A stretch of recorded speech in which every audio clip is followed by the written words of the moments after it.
Hey guys, what's up? Ashley here. Welcome back to another edition of Confessions of a Giggler. So the last you saw me, I was just a disaster.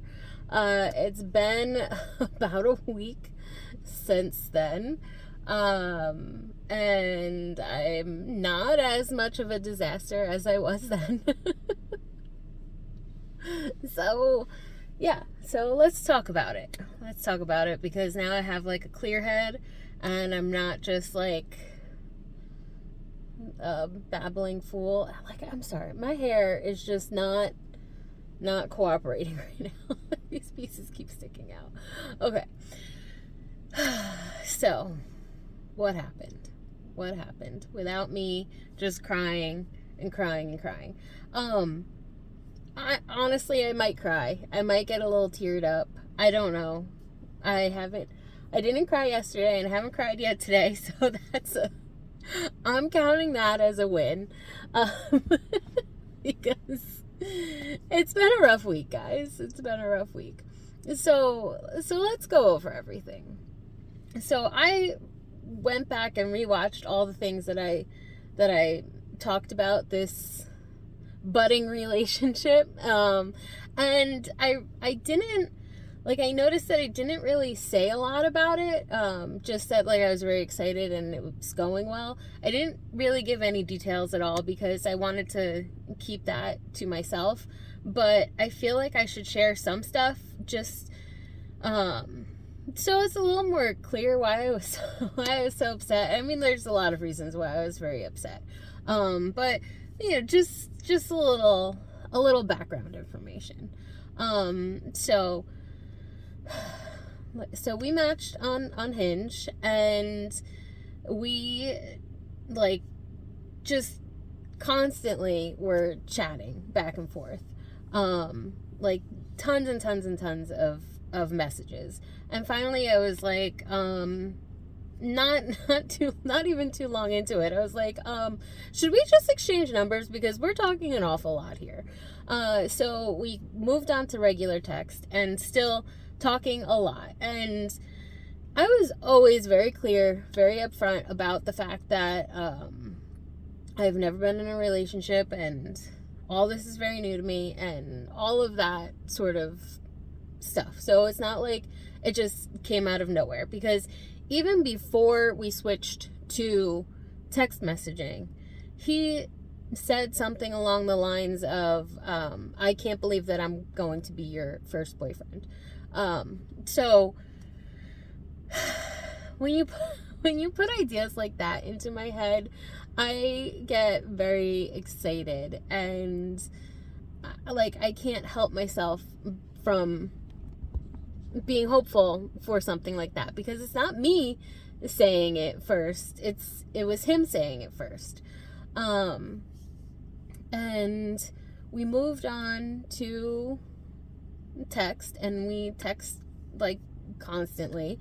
And then I kept saying, like, I wonder what you sound like. I keep like trying to imagine what you sound like. And then we were talking about something like a lot deeper than what some of our previous conversations were. And I was like in the middle of sending like this huge long response, because it needed a long response because it was like a deep topic. And that's when he called me for the first time. And that conversation lasted 6.5 hours. So we talked on the phone until like 5 a.m. that day. And then that like was not the only 6-hour phone call. We had many 6-hour phone calls. I was hardly sleeping, because I was staying up all night talking to him, and it was just so easy and so, like, I don't know, it was just like really great, and it felt different than any of the other things that I've had in the past. And this is where, like, I felt such a huge connection to him, just because of how kind he always was to me and how reassuring he was to me. And I've told him that, I'm not really used to this, and I tend to overthink a lot, so if you can just bear with me, I I am going to be better about it, and I'm going to try, and all this stuff. And he was always like, it's okay, just breathe, it's fine. And yeah, so things were going really well, and he would like randomly text me throughout the day when I was working, like, hey, just want to let you know that I like you, or like stuff like that. And he said like things like, you're 100% one of the best surprises of my life. Like how do you, if someone's telling you these things, how can you not like fall for them? So I was very much invested. And this is why like it was so hard for me when he was just kind of like, turned it off. So yeah, so that's a little bit of like how all the good things. And then when we had 3 like real dates, 3 dinner dates, I'll say. And the first one, it was like straight out of my dreams. It was straight out of what I've always imagined a first date should go. And I was like, that just felt so good to me, because I was like, finally, like I'm not crazy. This kind of date that I've always envisioned can happen, and it's happening right now, and it's so good. And like, we were the last people in the restaurant that night. We left only because they were closing and no one else was in there. Like, we could have sat there for another 3 hours, which in fact we did. We sat in the car talking for another 3 hours, and it felt like it was 10 minutes. So like, it's really hard to find someone who you can talk to that much, that often, and like, just even in a friendship scenario. I don't talk to my friends that much. So it was like this huge, I don't know, I just felt so good about everything and so connected. And yeah, so then where did things go wrong? I mean, he said there's a disconnect. I don't, of course, over the last week, I have replayed every single moment, every single conversation, every single everything in my head, looked at all of our texts, like, just because I'm a crazy person. Because I can't let it go. Because to me it was so good. How did you have a disconnect? So I was just trying to overanalyze, as I do, trying to find where I went wrong. And on our very last conversation, he told me that there was nowhere that I went wrong. It was just, you can't, like, he told me that I'm trying to find a logical answer to something that's not logical. And I can't comprehend that. I am a very logical person, and which I've told him this many times, because I am very much like, well, if this is true and this is true, then this must be true. I can, like, that's how I think. And he's like, this, you can't, emotions are not logical, they don't make sense, and this is just what it is. But I think in my head, after analyzing, which I don't know if this is true, I don't know. So we had a date planned, and something came up and he had to cancel. And I got very upset about this. I got way more upset than I should have. And I mean, part of the reason why I got so upset about it is because in my head, this date, like, I was going to tell him, like, all kinds of things about how I was feeling and where I wanted this relationship to go and grow and whatever, all the things. And so in my head, this was a very important date for us. And when he canceled it, I just felt like so shattered, and I like definitely started to panic and freak out. And I think that I did a little too much in the freak out department, and that turned him off. I don't know for sure, but that's kind of like, because that's kind of where I can pinpoint it. I mean, not that I can for sure, but I think that that's what happened. And I don't think we really recovered from that moment. And yeah, so because like everything leading up to that, like all of our texts before that were very much like a conversation, and after that it was very much just me talking at him and not a lot of responses. But where I got confused, it was because we were still talking on the phone, and it wasn't just like I was calling him and bothering him or whatever. He was actively calling me. So so I thought that we were okay, and he was just not texting as much anymore, because we don't need to text 24/7, right? And then after our Valentine's date, just like I took him home after, and I don't know, I just like, I felt very good. I mean, there's a whole video about this. I felt good about the date, but I felt like he didn't feel good about the date, and that like worried me. So so I was concerned, and I didn't feel good. And then like I didn't feel good about the place that we were in after that. And then I went on vacation. So I think the ill timing of my vacation really made it worse because like he was able to have the time away from me that I couldn't talk really on the phone, and get used to the time away from me and not talking to me.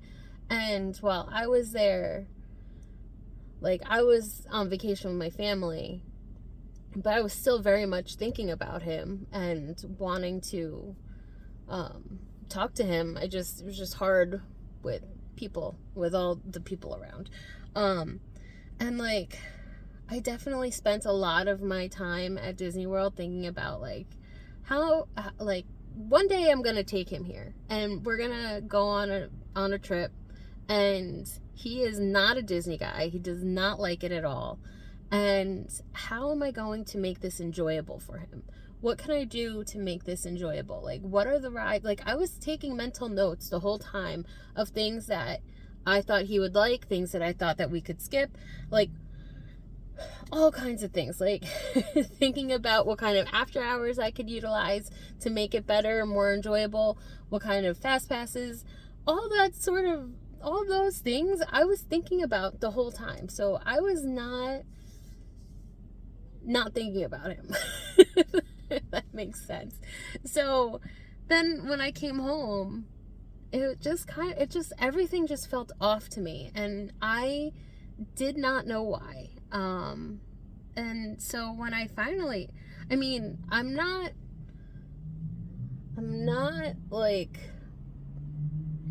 mad at myself for asking. Like I'm happy that I did, because I could not live in that limbo anymore.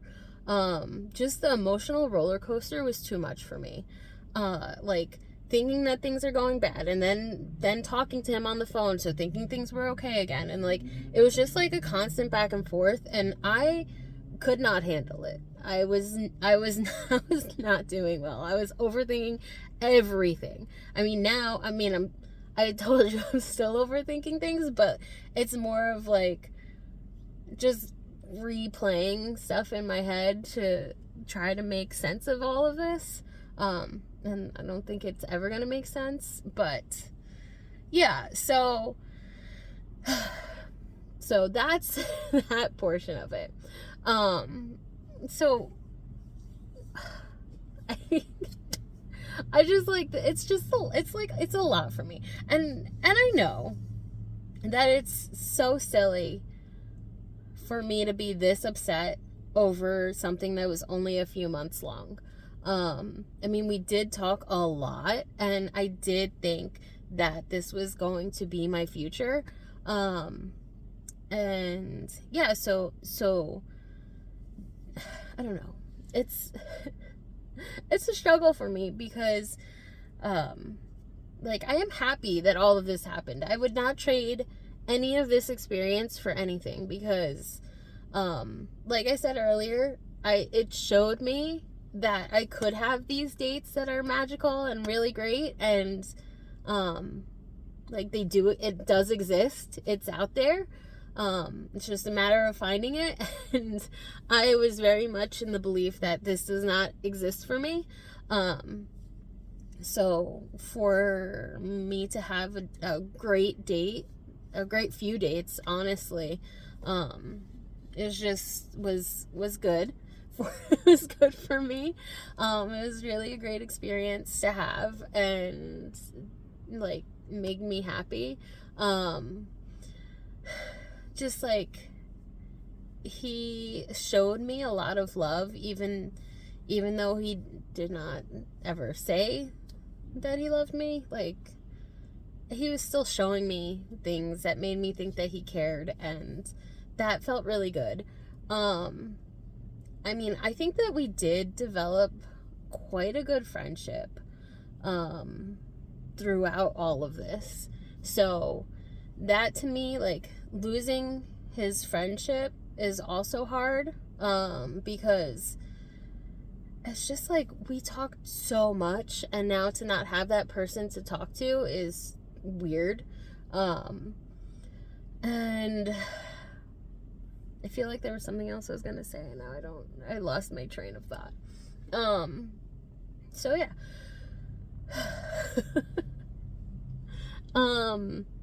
What was I saying? I don't remember. So yeah, so there was a lot of, like, good, positive things that came out of this. It's just, I'm just so sad about it because, like I said, I feel like I'm losing a friend also, which is terrible. I hate when friendships end. Been through a lot of that. And I am sad for the future that I thought we were gonna have. I'm sad that, like, I thought my dreams were finally coming true, and they're not. So I'm sad for that. You know, it's a lot, like, on the surface, it just seems like whatever, but there's a lot underneath that makes it more difficult than it should be. So yeah, that's where I stand right now, I guess. I don't know. I hope that this video gives you a little bit more clarity onto, like, how we were and how I thought things were going. Just like why I felt so blindsided by it. I mean, I guess I wasn't really blindsided because I knew something was wrong, but I just kind of wish that we were able to talk through it a little bit and, like, work on it, or maybe have a full conversation after I calmed down, because, like, when I talked to him right after he told me, like, I don't, like, some of the stuff that he was saying I remember, but a lot of it I don't, because I was just, like, my head was spinning. Like, I don't know anything. I was just crying, and I was upset, and I was just beside myself. I didn't know what to think, what to say, what to do. I was just, like, you know, I felt like my heart was ripped out of my chest and then smashed into a million pieces. And that's just how it is. Like, there was no, like, reasoning with me in that moment at all. I was just crying, and that was it.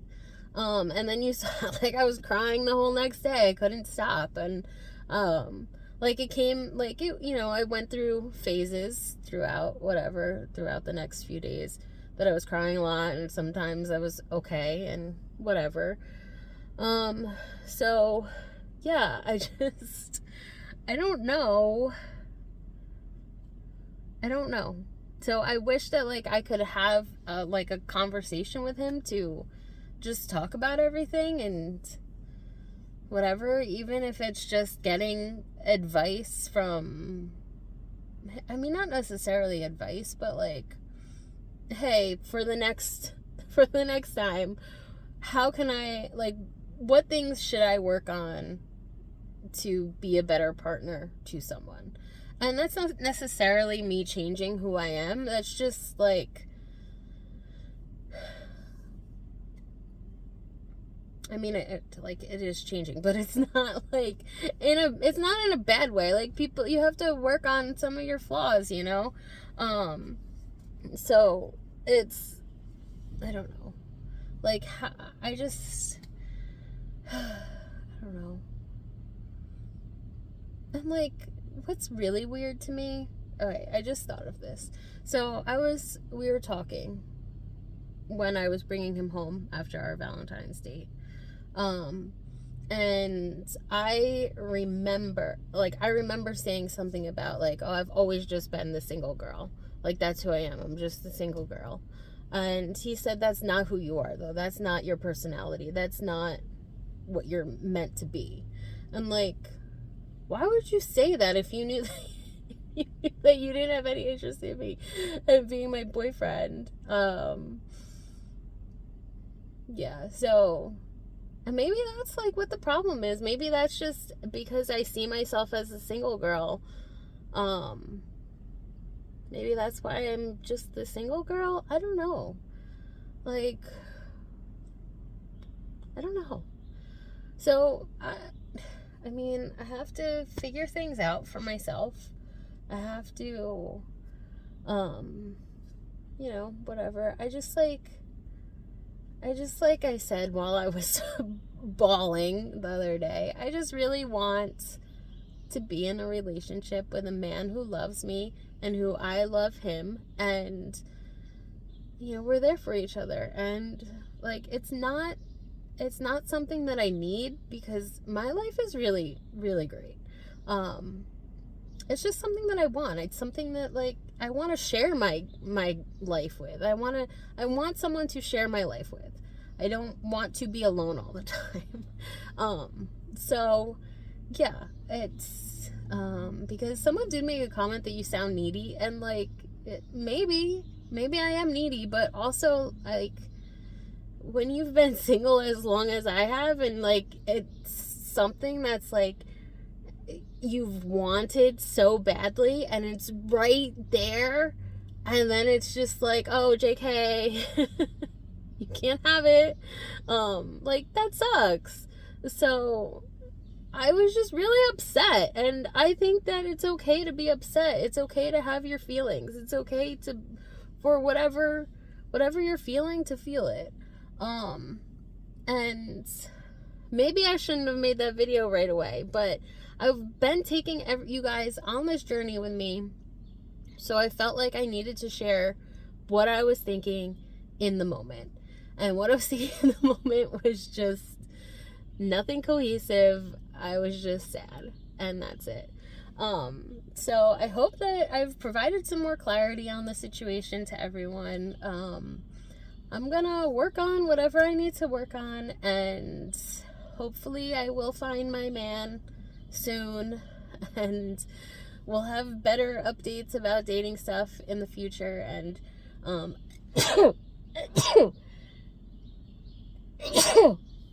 bless me. So, yeah. And if you made it this far, thank you so much. Thank you so much for all of your very supportive comments. It really means a lot to me. I just, like, want to hug all of you so much. And yeah, so I guess I'm gonna go now, because I am using my lunchtime to make this video. So I need a little bit of decompressing time as well. So that's going to be it for me for today. And I'll talk to you guys soon. Love you. Bye.